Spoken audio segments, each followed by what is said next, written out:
Greetings, gamers, and welcome back to the beautiful Cat Island for our Purrfect date. Developed by the Bay team, produced by Boss Studios, narrated here by me, Esper Lydia of Magic Missile Games, though I am in no way affiliated with any of them.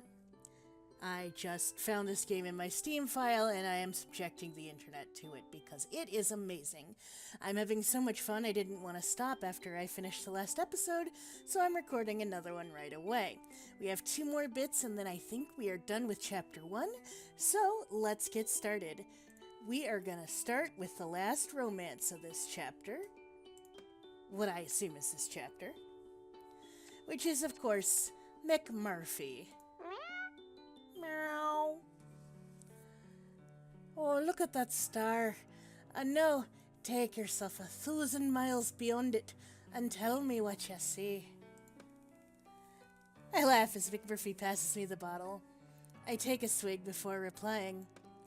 McMurphy, what are you talking about? How did the cat pass you the bottle? He doesn't have thumbs. Just do it, Kata. Big shiny one way up there. Go 1,000 miles beyond and tell me where you get to. I smile. I'm partying on Venus. Oh yeah? There's so many goddesses here, McMurphy. They're all naked. You should see this. Wow. This is ridiculous. Look at those little hearts, though. The laughing stops. Or maybe it was only in my head to begin with. I look down at the fluffy cat, who seems far from his usual self. You okay, kitty cat? I think there's a big pub up in that sky. McMurphy grins and closes his eyes. And there I am, my big human toes warming by the fireplace, and my long hair is the same dark golden colour as the ale I have in my man hand. They're singing, lots of it, and people dancing all around. Those that can't find space to dance on the floor, dance on the tables, naturally. There's an old sky pirate in the corner, telling his stories to anyone who will listen, of course, of the time he sailed to Jupiter, or Mars. And you're there too, of course. You're sat right next to me. We've unlimited drinks because we're famous in these parts. We're practically royalty. Ale, stout, beer, whiskey too. They just keep coming. When it gets dark and the place is quiet, we sneak out back to the bear garden. There's a clear view of Earth from where we're sitting. We don't miss it. McMurphy spits. We talk about our adventures, about how we sailed off this damned island, and how the ship became airborne.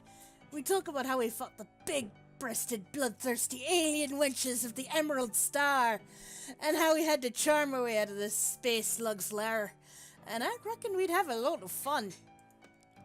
Of course, you wouldn't be able to keep your paws off you'd be begging for a kiss, and I'd be saying, "Now, Kata, I'm not a piece of meat, you know."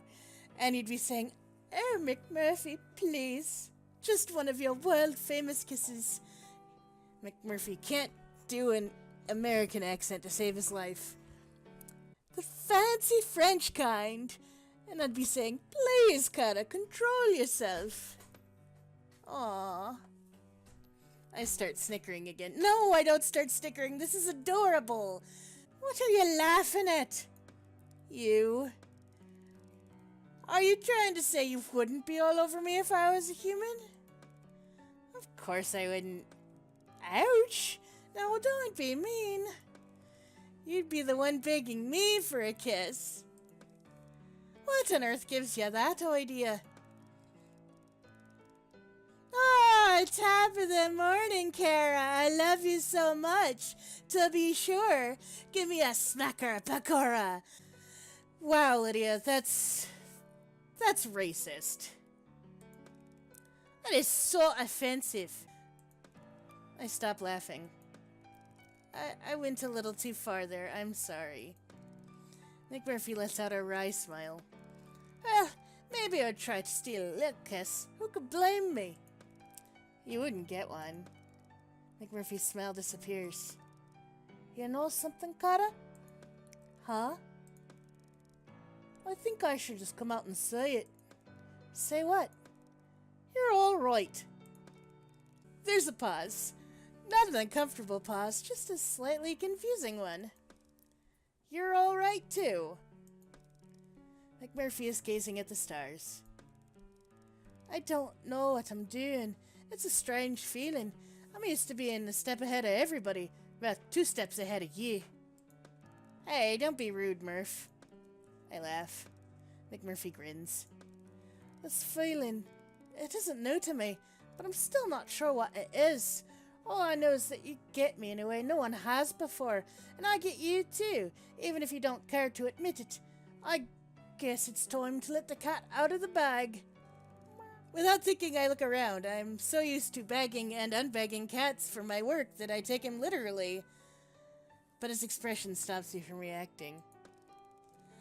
I've become attached to you in these last few weeks. You've captured my heart, and I don't want to be without you, Kata.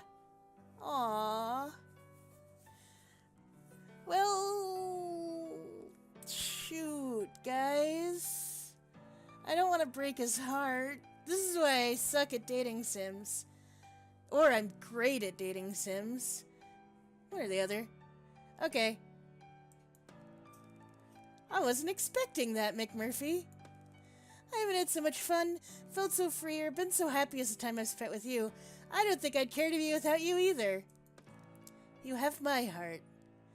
I mean, it's still a little weird that he's a cat, but he gets it at least. Maybe she'll become a cat and they can be together. To my surprise, McMurphy looks visibly relieved. Well, Kata, I look forward to many more adventures with you. Achievement unlocked. Relationship goals, McMurphy. Good job, me. Okay, not sure what to make of that one, but let's go ahead and do the last research and see what happens. Once you complete your research, your time on Cat Island will come to an end. Oh, I see. Have you seen everything you wanted to see? Yes, I'm ready. Well, I guess it's research number 5. Time to round up some rowdy kitties. It's a sunny afternoon. Most of the cats are lazing on the beach. Perfect! Like shooting fish in a barrel. I double-check my supply list. Crate, treats, sedatives, snare, catnip, antiseptic cream for myself. I've got everything. I have a sick feeling in my tummy, but I ignore it as best I can. This is going to be a challenge, but I'm pleased the professor is trusting me with the more physical tasks. I walk out onto the beach feeling like the child catcher. I keep reminding myself that I'm doing this for the greater good, even if it makes me unpopular with the cats. I set up the crate in an unsuspecting location and keep the snare hidden behind my back. At first I stroll around, trying to look as casual as possible, whistling a tune as I walk, because, you know, I'm known to do that. I get close to one of the smaller cats, I start to stroke her. I want this to be as painless as possible. The cat responds well to me, she even starts to purr gently. Are you gonna come with me? The cat looks at me with big, wide, loving eyes. Come on then. Pick the cat up, carry her to the crate, and place her gently inside. I lock it shut, even though the cat makes no attempt to escape. Well, that went better than expected. This may be a good day after all. Oh, you jinxed it. Emboldened by my success, I approach one of the slightly larger cats. Hey, matey, shall we get in the basket? I give him a little stroke. He doesn't respond badly, although he doesn't seem particularly interested either. I put my hands on either side of his body, ready to pick him up. He doesn't look happy about it and growls a warning at me. Hey, mister, it's gonna be okay. We're just going on a little trip, alright? As soon as I start to lift, all hell breaks loose. Yowling and hissing, he scratches my arms to ribbons. I try to get him into the basket, but he stretches out and I can't fit him in. Ow, ow, no, oh no.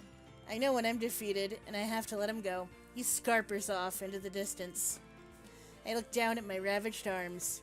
Note to self, wear long sleeves when on caging duty. You'd think I would have learned that by now. You'd think anyone who's ever been near a cat would know that. Jeez. I've come to the forest to gather my thoughts. This morning, I noticed another change in my appearance. Up until now, it's been easy to cover up my transition. I just had to keep on top of removing the excess body hair. Even the stub of a tail that appeared a few days ago hasn't been a problem. Who'd see it? But this new development is definitely a turning point. How am I going to explain the fact that my pupils have turned into vertical slits? I can't risk anyone seeing me like this, so I'm going to hide out for a while and see what happens. It's a beautiful night, and McMurphy and I are laying on the sand by the old shipwrecks, relaxed in the way that only cats can be.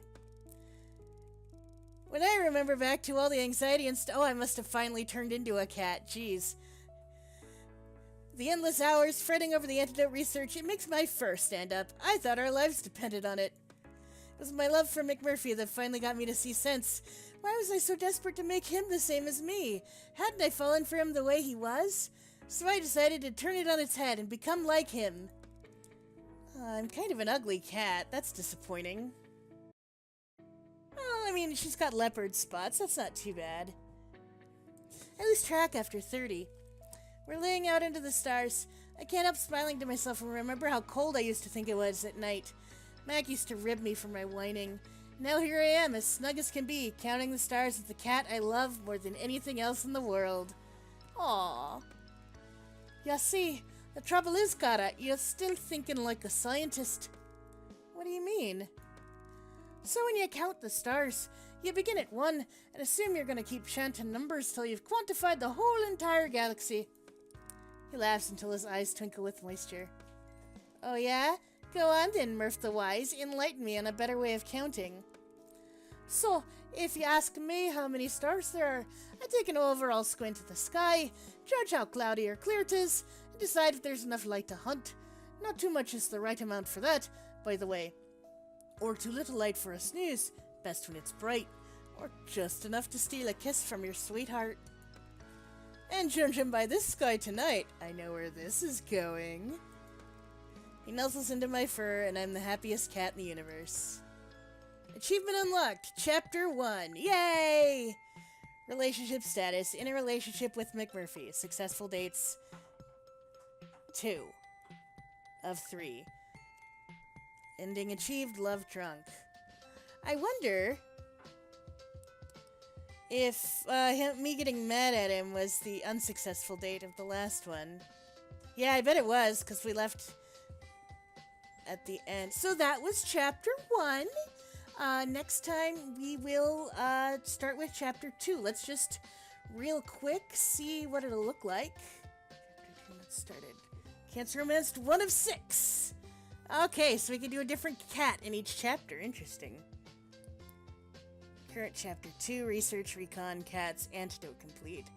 All-time progress, 9.1 of the total game scene. 1 of 18 endings found, 0 secrets. I wonder how many secrets there are in each chapter. Okay, so yeah, we do.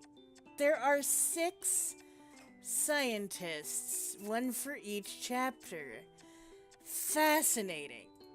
John, Mark, Brooke, Jessica, Fred. Alright, well, Kevin, Doreen, Peter, Julie.